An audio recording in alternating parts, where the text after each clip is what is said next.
Hello, welcome to Inside the Summit League. Lots of basketball coming up, and you can play along as we run down who we think are the breakout players and the best newcomers and the best off-the-bench players and the coaches of the year in Summit League basketball. That's coming up. First, though, we talked last week about Chris Nilsen. He's a freshman at the University of South Dakota, and he had broken his own school record in the pole vault 4 weeks in a row. He had the best height in the nation. Well, he was back at it again this past week. He is the athlete of the week again, along with fellow South Dakota pole vaulter Emily Brigham. Both of them won at the Tyson Invitational at the University of Louisville. Nilsen went 18 feet 8 1/4 inches. That is the best in the league, best in the nation, and is a new American under 20 record. So who is this guy, Chris Nilsen? Here's Kelly Stewart with more in Vermilion. Chris Nilsen was the top high school pole vaulter in the nation last year, holding the American record at 18 feet 4 1/2 inches. With numbers like his, he could have gone virtually anywhere for his college career, but to both Nilsen and Derek Miles, the mark only means so much. For me anyway, it's maybe 25 to 50% of what I'm looking for. When we met and I visited with him in his home and met his family, and it kind of seemed like there were a lot of things that fell into place for what we were looking for and what he was looking for, and when that happens, you kind of get lucky. These are some ridiculously amazing people, you know, they're really good people. Derek Miles is fantastic coach, fantastic person. He wants to help you get better in the vault, but his main priority is to make you a better person. And although Nilsen says he's already grown as a person from being coached by Miles, something needs to be said for the marks this freshman is hitting. He's broken the USD school record every week this year, jumped the top height in the nation at the Dakota Realty Alumni Meet, and then bested that top mark at Arkansas's Tyson Invitational with a jump of 18 feet 8 1/4 inches. That height broke the American U20 indoor record and moved Nilsen to 11th in the world.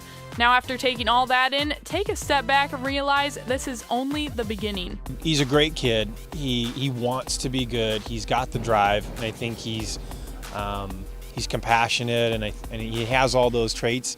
But he's also 18, and he's got a lot of learning to do, and how the perspective of what you're doing and how to bring it all together. And you know, I still make stupid mistakes. I still don't know how to handle money.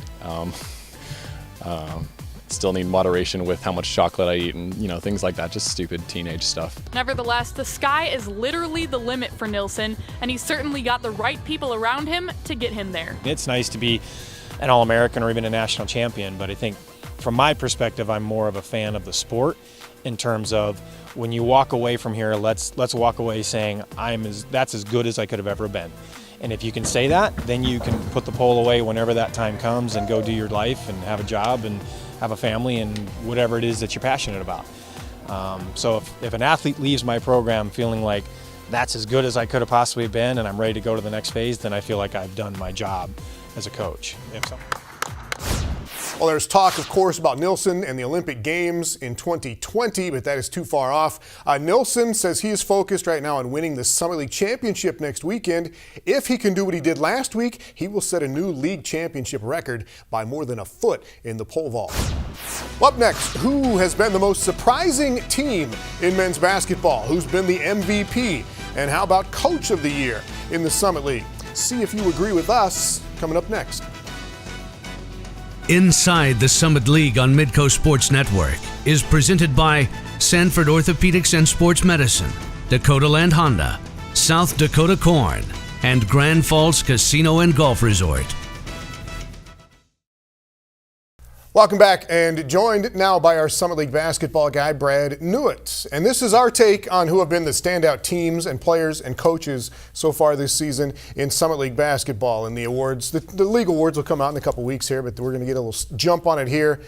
And our own look at it, starting with the men, Nuit, and a category that we're going to call the team that has exceeded our expectations. And I see two candidates on the men's side. You got Denver and South Dakota. And I think it's Denver. They were picked 8th in the league by the media and the coaches and everybody before the season started. But new coach, still got 3 sophomore starters there. Daniel Amigo has emerged, and I think Denver is the team that has really exceeded expectations. This was a tough decision for me when you posed this question to me earlier in the week, because Yeah, those two teams have had great seasons. You mentioned South Dakota under Craig Smith. They've had a lot of new faces, too, in their lineup. And so I think the way they've pieced things together, and they're really making a charge at the Summit League title now in the regular season, they've really exceeded expectations. But I did side with you on Denver just because of how much change they have had under Coach Phillips, a whole new system of style of play, and he's really done it with the same cast that was there before, and they have played very good basketball very consistently in regular season play. And South Dakota's been great. They had a lot of those transfers, Mooney and Dickerson and Hurst, all those guys that were there last year, and they knew they were going to be good this year, and they've got the most overall wins in the league right now with 18, but you can go back and forth there between South Dakota and Denver. Let's talk about a breakout player here, Nuit, and all these stats we're using are overall, not just in the Summit League, but this is someone that we knew about last year, we'd seen play, but is really busting out this year. I'm going to give you three candidates. Albert Owens at Oral Roberts, Mike McClusack at Western Illinois, averaged 5 points, 3 rebounds last year. He's averaging 15 points and 9 rebounds this year. McClusack is. He's second in the league in rebounding. And then Daniel Amigo at Denver, 2 points a game last year, 15 a game this year. Who do you think? All of those excellent choices again, and all three were on my radar screen. As I looked down at my notes, I had it scratched out 3 different times. I finally went with Amigo, and here's why. I feel like Amigo has really improved his game the most when you look at his all-around game. Scoring the basketball, he only scored about 2 points a game last year. A lot of that was due to some injury, but he has become a dominant scorer in the low post. But then also a great rebounder as well, averaging 7 rebounds a game. And then I think his presence also on the defensive end of the floor, Tom, for Denver, being a shot blocker, rim protector for this team has really what has propelled Denver to having a great season. I went with Amigo over Owens and McClusack, but both those other two have also done a great job improving where they are at and leading their teams as well. All right, best newcomer, first year in the league, and they're just killing it this year. I got 3 candidates here. Matt Mooney at South Dakota, he's a transfer from Air Force. Mitch Hahn at Omaha, a transfer from Holy Cross. And Bryson Scott at Fort Wayne, who was a transfer from Syracuse. And all 3 of those have really helped their teams in different ways. To me, this is a no-question Matt Mooney. I mean, he is the leader of this South Dakota team. He is the reason why they are trying to win the regular season title. He has hit big shots for this team. None more apparent than the 3-pointers he hit on Saturday in their big win over South Dakota State. I feel like he's the heart and soul of their team, too. He's kind of their emotional leader, the guys that really feed off of him.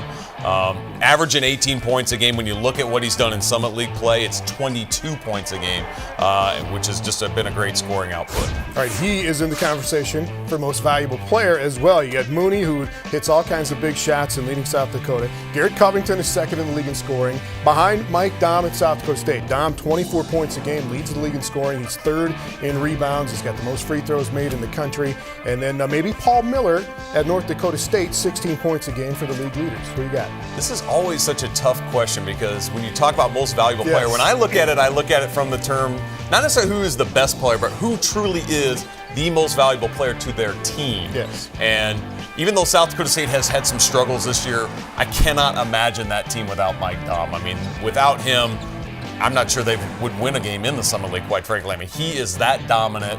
And even in the games when he hasn't scored a lot, Tom, his presence has freed up other players to score. What Mike Dahm can do in scoring inside and out, and the efficiency he does it at, shoots over 50% doing it, has seen nothing but double and triple teams all year, still averaging 24 points a game, second best in the country. He is my most valuable player in the Summit League. All right, best off the bench. Got a couple of guys here. Go back to Mitch Hahn at Omaha, great 3-point shooter. Dalen Ankrum at Western Illinois, shooting 51% on threes. You got Ron Patterson, who's made some starts at IUPUI, but he's come off the bench, averaging about 10 points a game there. And then Dexter Werner at North Dakota State, who's averaging 12 points, 7 rebounds, shoots it better than 61% per game.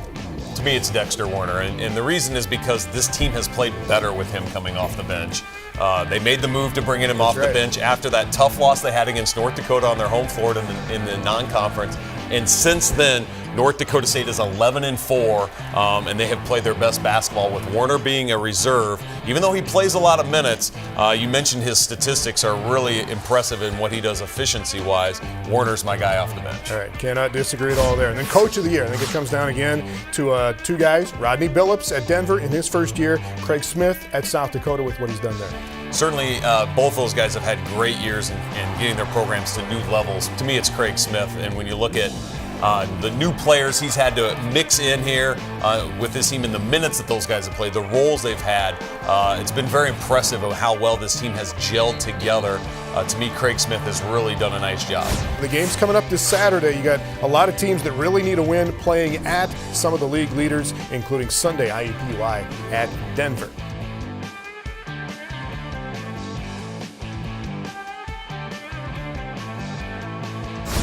All right, same thing for the women coming up next. One team has certainly exceeded expectations. They've got a breakout player, maybe the best newcomer, and probably the most valuable player. Welcome back. Now to women's basketball and our picks for the most surprising team, the best player, coach of the year, etc. Women's team that has exceeded expectations this year. And a nod to the University of South Dakota. Lost all 5 starters off that team that won the WNIT last year. New head coach. Coyotes have won 20 games this year despite all that. But I still think the team knew it that has exceeded expectations is Western Illinois. What do you say? This was a difficult decision Absolutely. because both of these teams have had great seasons. I did go nod with USD just because of the newness of what has gone on there with Don Plitzowhite taking over this program. They lost 75% of their scoring from last year when you count graduation, and the injuries to Jasmine Tramboli, Caitlin Duffy, I think those also were a huge impact on this team, and they've had new players step up. To me, they have been the biggest surprise of what they've been able to accomplish. All right, then we'll give a nod to Western Illinois and continue with the breakout player of the year here again. Someone that played last year but is really coming on this year. I think it's 2 players. Emily Clemens at Western Illinois, Allison Arns at the University of South Dakota. Arns, in my opinion, has had more of a breakout season, but I had them both definitely in the mix with this.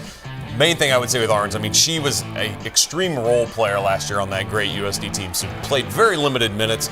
She made 4 3-pointers all last season, and now she's second in the Summit League in scoring. I don't think anyone saw that coming, but Clemens has done a great job upping her scoring and leading her team in new ways as well, but I would have to give the nod to Arns. Yeah, not as big a leap in the numbers for Clemens as it was for Allison Arns at South Dakota. All right, best newcomer. First year in the league and just having a great season. Couple of candidates here. Lauren Lovin at Denver as a freshman, averaging 12 points a game. Lakota Beatty at Oral Roberts, transfer from Oklahoma State, averaging 12 points a game. And then Morgan Bloomer at Western Illinois, Florida Gulf Coast transfer. She's averaging 17 a game this year for the Leathernecks. Morgan Bloomer got my nod there. Has really burst on the scene as a big-time scorer for Western Illinois and shooting the three-point shot. 48% in Summit League games from beyond the arc. I mean, that is remarkable. And she actually leads the Summit League in scoring if you look at just the Summit League games. She's had a great Summit League season. And obviously Western Illinois is playing great basketball. She's a big reason why. All right. Most valuable player, and again, done the most to help their team. If you took this player off their team, what would happen? And again, Michaela Shaw at Omaha, 17 points, 8 rebounds a game. You got Allison Arns at USD, we've talked about. Emily Clemens at Western Illinois, we've talked about. Danielle Lawrence at IUPUI, 16 points a game on that team. She takes big shots, big late in games. Who you got for MVP? Another very tough decision because you have so many great players, so many great scorers in the women's side this year in the Summit League. I had to go with Michaela Shaw based on our definition because I really feel like she is the main threat scoring the basketball at Omaha and how she rebounds the ball for this team as well. I cannot imagine without her on the floor how Omaha would score and quite frankly how they would rebound with any consistency as well. So Michaela Shaw, to me, does the most for her team in getting victories. All right. We will see if the voters agree with you when we get to the end. And again, it'll be player of the year in each of these categories. Or that'd be the category, not most valuable player in the Summer League, but we'll see how Michaela Shaw comes out there. Best off the bench. Sixth man, sixth woman here. A couple of candidates. Madison McKeever at South Dakota, averaging about 7 points a game. Lakota Beatty again, or Laura Roberts at about 12 points a game. Lauren Lovin at Denver, one of those newcomers who has started 4 games this year, but mostly off the bench for Denver. And then you can go with Holly Hoopengarner at IUPUI, another candidate. Who you got? Well, I think Lakota Beatty has done a great job stepping in as a transfer role and really leading in some ways for Oral Roberts and giving them some scoring from the perimeter that they really needed. She's had to battle some injuries as well, but she still had a great season coming back from some of that. And so to me, because of what she's been able to score nearly 12 points a game, I would give her the nod. All right, and then get to Coach of the Year on the women's side. And I think you can look at all the coaches from all the top 4 teams right now.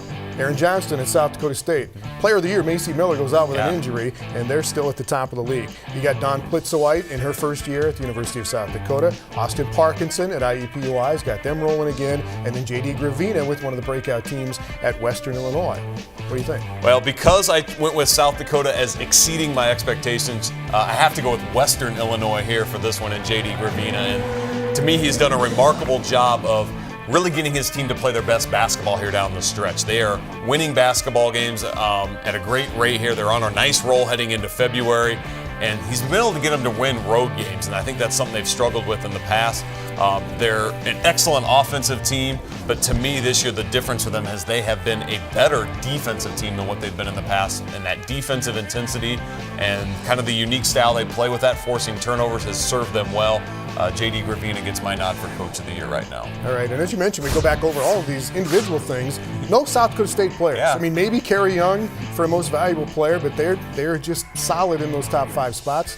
No real superstar for South Dakota State, and that's how it turns out. It does turn out that way, but that's a team right now that is still right there. I mean, they have always kind of been at the top and kind of dominated some years. To me, it's really interesting because you mentioned there's 4 teams, and they all have a shot to win this thing in the last 2 weeks. It's going to be a great finish on the women's side. Games coming up this weekend. Saturday, you got South Dakota, North Dakota State at Fort Wayne at home. A game on Sunday again, Oral Roberts at Denver on the women's side. All right, up next, if there was an award for being wicked smart, it would probably go to this pioneer player. She is using information to improve performance at the University of Denver. Welcome back. Jacqueline Poss is a senior women's basketball player at Denver. She is a 2-time Summit League Distinguished Scholar. Analytics is the discovery and interpretation of data and the patterns within that data, and then the application of those findings to quantify and improve performance, say, on the basketball court. Here is Shane Carney with more on how Jacqueline Poss wants to use this field of study to benefit the Pioneer program. Denver women's basketball senior Jacqueline Poss likes numbers. She likes supporting her team with 12.7 points per game, or shooting an impressive 86% from the free throw line, or ripping down 2.8 rebounds per game. Poss hopes her passion for numbers will lead her to a long and successful career with basketball, in at least one of 2 ways. So I'm in a 1-year master's program in the Daniels College of Business. It's just called the Masters of Analytics. And so essentially, it's a newer industry, it's a newer field. So it entails a lot of things. It's continually developing, so there isn't really one set path. But again, the direction that I would kind of like to take it would maybe be in the sports industry and with basketball. Since I love both of those things, working with numbers and obviously basketball. The combination of numbers and sports has become a more and more trendy topic in the last few years, something Poss has taken notice of. Because of the wide array of statistical analysis that can be conducted with each sport, Poss isn't exactly sure how she plans to fit into the industry, but she believes her experience on the court will certainly help her stand out. I think she does process the game a little bit differently. She studies it, she watches it, she watches our opponent, she knows every stat on every individual player of who we're about to play, just to give her just a little bit of an extra edge on defending them or scoring against them. There are points where basketball is just instincts, but I do love analyzing it in a sense of Coach Nettie, she started me on looking at my shot charts. So where do I get the most shots, just to help me practice better. So I want to be taking shots in practice that are going to be in games. So if I'm taking more shots on the left side of the court, then I want to be practicing those in practice more and when I get extra shots up. And I certainly look at my practice percentages. A kind of good rule of thumb is if you're shooting 70% in practice with no one on you, you're probably going to shoot like 35% in the game. And Poss quite possibly couldn't have chosen a better place to pursue her 2 passions. The University of Denver has provided all resources she has needed to be successful both on the court and in the classroom. In our capstone program, we have all of our students consult. We've done them in the past with the Nuggets. We're currently doing one with the women's volleyball team here at DU. So there are a lot of opportunities to tie in analytics to sports. I've had some amazing professors and obviously amazing coaches and teammates And that's what it's going to be about. Come my time after here, I'm going to be connected with a lot of people here, and professors have provided so many opportunities, as well as in the sports world here, and that's just really what it's about. And I couldn't be more thankful for my opportunity here and everything that the university has given me. Up next, a look at some athletes to keep an eye on in this weekend's Summit League Swimming and Diving Championships.